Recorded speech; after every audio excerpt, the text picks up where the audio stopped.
Hi, I'm Tristan, and this is Thinking About Politics.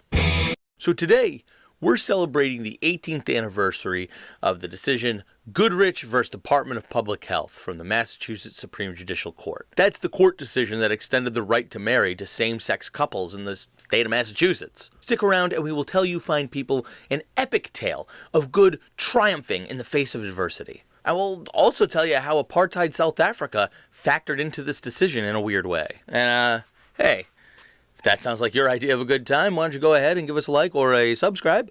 We'll keep you up to date with the latest we got to offer. Anyway, I don't know. Should we do a title card before jumping in? Let's talk about GLAAD.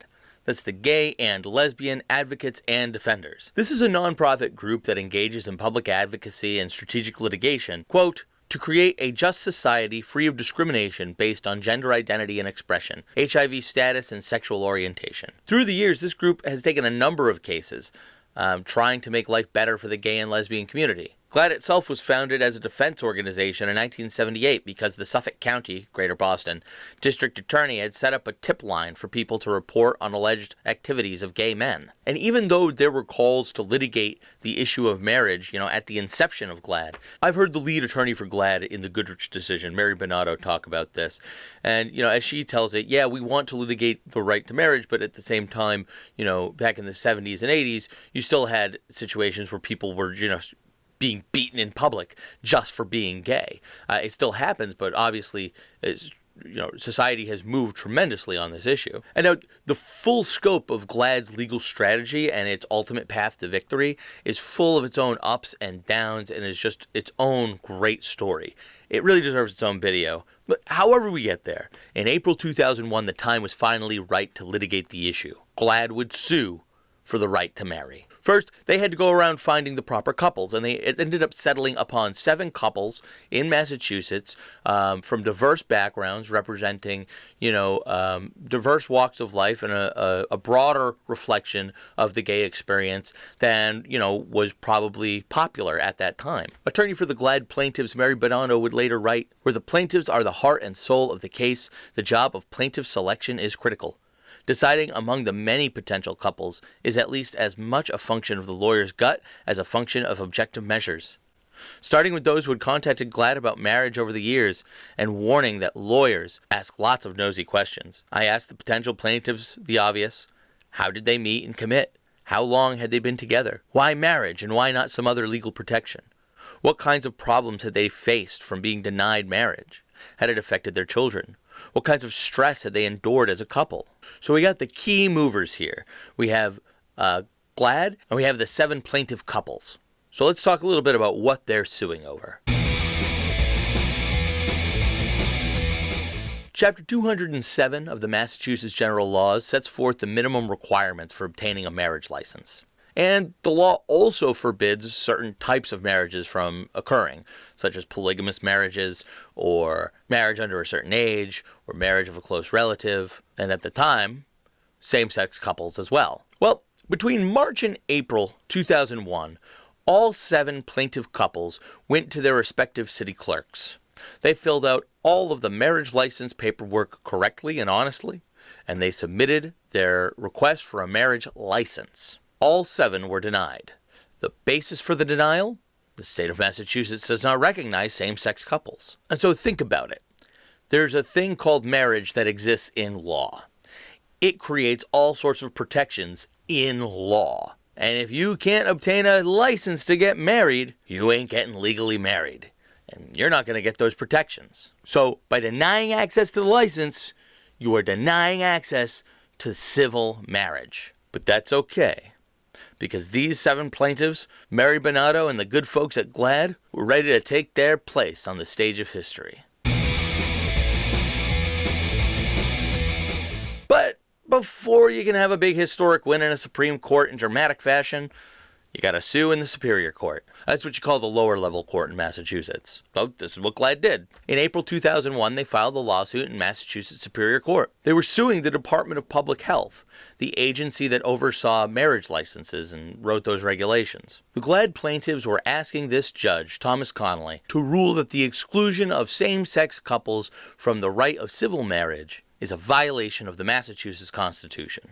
On May 7th, 2002, just over a year later, Judge Connolly issued his ruling, and he ruled in favor of the Department of Public Health. See, Judge Connolly, and probably lots of other people, to be quite frank, characterized the plaintiff's argument this way. Plaintiffs argue that the Commonwealth's marriage statute should be interpreted gender-neutrally so as not to restrict marriage to a man and a woman. The judge rejects this argument, examining the application of the word marriage, looking at how to interpret all of the marriage statutes that are on the books, and looking at the, quote, historical purpose of marriage. Now, for those first two, Judge Connolly ultimately says, marriage has always meant man and woman. It's always meant that sort of culturally, going back to, and he even references English ecclesiastical law for some reason, a bit of a stretch, but also in all of the marriage statutes that have been on the books. So the word marriage has always meant man and woman. That's one thing. But he also talks about the historical purpose of marriage. And in terms of the ultimate purpose of marriage, for him it is not a way to bind society together. It is not a way for people to make lasting, committed relationships. It is for procreation. So the judge is not going to interpret the word marriage in the license statute to be gender neutral. He's going to leave it as man and woman. So all you're left with are these constitutional claims. Is the government violating your rights in not allowing you to get married?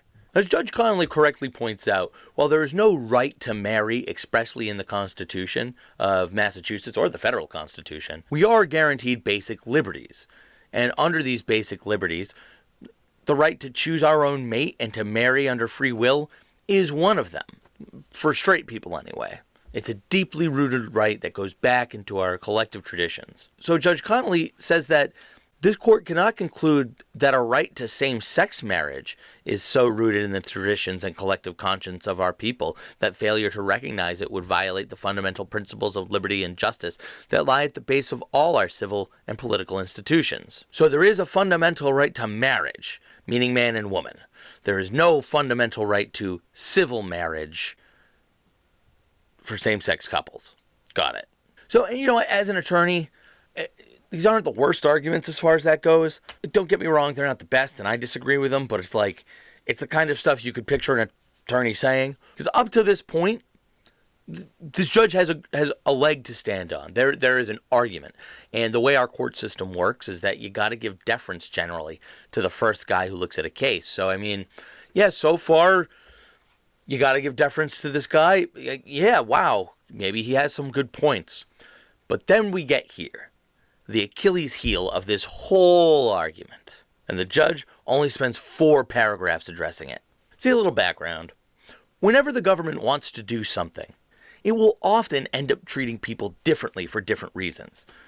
When the government says no smoking in public buildings, it's discriminating against smokers. When the government taxes the rich more, it's discriminating against the rich. Most of the time, under most circumstances, the government just has to have a rational basis for doing what it's doing. It's got to have a reason to do what it's about to do. It can't be doing something arbitrarily. So you tax rich people at a higher rate because progressive income tax helps fund our government. You kick smokers out of public buildings because that's better for the health of everybody. You're not doing it arbitrarily. Like, if a town passes a law that says no one with blonde hair can rent an apartment or own a house because the town leaders really believe that blonde people are cursed. Well, yeah, there's no rational basis to believe that all blonde-haired people are cursed. And, even if they are, there's no rational basis to believe they can't curse you from, outside the town line. You know what I'm saying? So if you came up to me in 2003 when I was just starting college and said, hey, should gay folks be allowed to get hitched? My answer might be something like, well, I can't think of any rational reason why not. The only reasons I could think of denying same-sex couplings would be religious ones, and we have a society where state and religion need to be kept apart. So, yeah, my answer back would be, why shouldn't they be allowed to get married? Here's how Judge Connolly answered that question.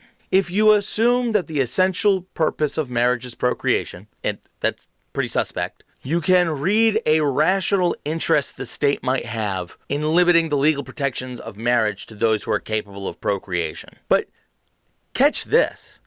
If procreation is the central purpose of marriage, and if the state can limit the rights of marriage between people who cannot procreate, then the state would be allowed to deny postmenopausal women the right to marry. The state would be allowed to make impotent men uneligible to receive a marriage license without violating anybody's fundamental liberty. Gut check time. Does that seem right to anybody? Doesn't to me. The second big issue with this argument is that some of the plaintiffs in this case had actually procreated. So, real talk, the purpose of civil marriage is not procreation. It just can't be. So here's Judge Connolly echoing what is probably a very typical legal opinion, denying that same-sex couples deserve the same legal protections as straight couples because straight couples, at least theoretically, can procreate even though some don't, and same-sex couples theoretically can't procreate even though some do. Enter Margret Marshall. So obviously, GLAAD appealed this decision to the Supreme Judicial Court of Massachusetts, a move that was not without risk. But at the time, the Chief Justice of the Massachusetts Supreme Court was a lady by the name of Margret Marshall. Justice Marshall had grown up a white girl in apartheid South Africa. In 1967, she was the president of a student organization, the National Union of South African Students, a group dedicated to the abolition of apartheid and the abolition of minority white rule in South Africa. She became a U.S. citizen in 1976 and eventually served as Yale's general counsel from 1992 to 1996. In 1996, the Republican governor, William Weld, nominated her to the Supreme Judicial Court of Massachusetts, which she, obviously got. Now, I've actually had the opportunity to see Justice Marshall speak in a small group setting. And what was remarkable to me is about how upfront she is about her privileged upbringing in South Africa. And it was very clear what the effect of living under apartheid had on her as a young woman. I mean, she went into law because she saw in South Africa how law could be used to discriminate and oppress, how it could be used as a tool of the most obnoxious tyrannies, how systems created by law can create second and third class citizens without any rational basis, and how these systems always seem to fail to see what they were doing and correct the error of their ways. They always imagine that the way things are somehow natural or immutable. And they don't understand that taking away the rights from another human being is the most unnatural thing we can do in this day and age. Law and justice are not always the same. And it is the job of regular people to go out there and make sure that they are.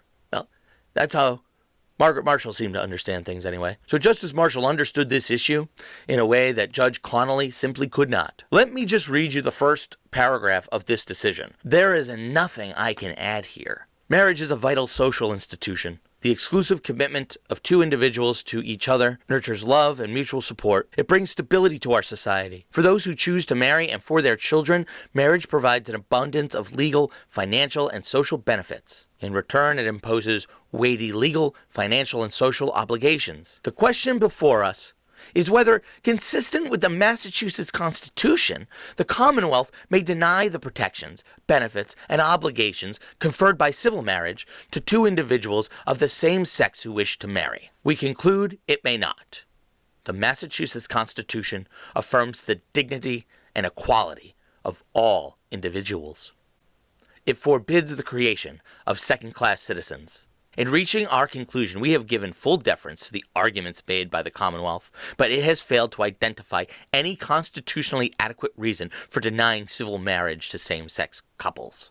Some good judging there. Anyway, Justice Marshall goes on to distinguish between civil marriage as, a right and the religious sacrament of marriage. Simply put, the government creates civil marriage. And to back up her argument, she points out how in Massachusetts, no religious ceremony has ever been required to validate a marriage. And she goes on to state that, in a real sense, there are three partners to every civil marriage, two willing partners and an approving state. Now here we have the concept of civil marriage, something that unlocks numerous legal benefits and obligations. And these obligations and benefits are in no other way obtainable. We have a right to marry, a right that the U.S. Supreme Court calls of fundamental importance for all individuals, and as part of the fundamental right to privacy implicit in the 14th Amendment's Due Process Clause. And it's being denied to an entire class of people who would choose a partner that the state finds unacceptable for no other reason than the genders of their would-be spouses. You can give all the credit in the world to the Department of Public Health. They have been unable to identify any rational reason to justify their discrimination of gay folks. And Margret Marshall, she nailed this one, let me tell you.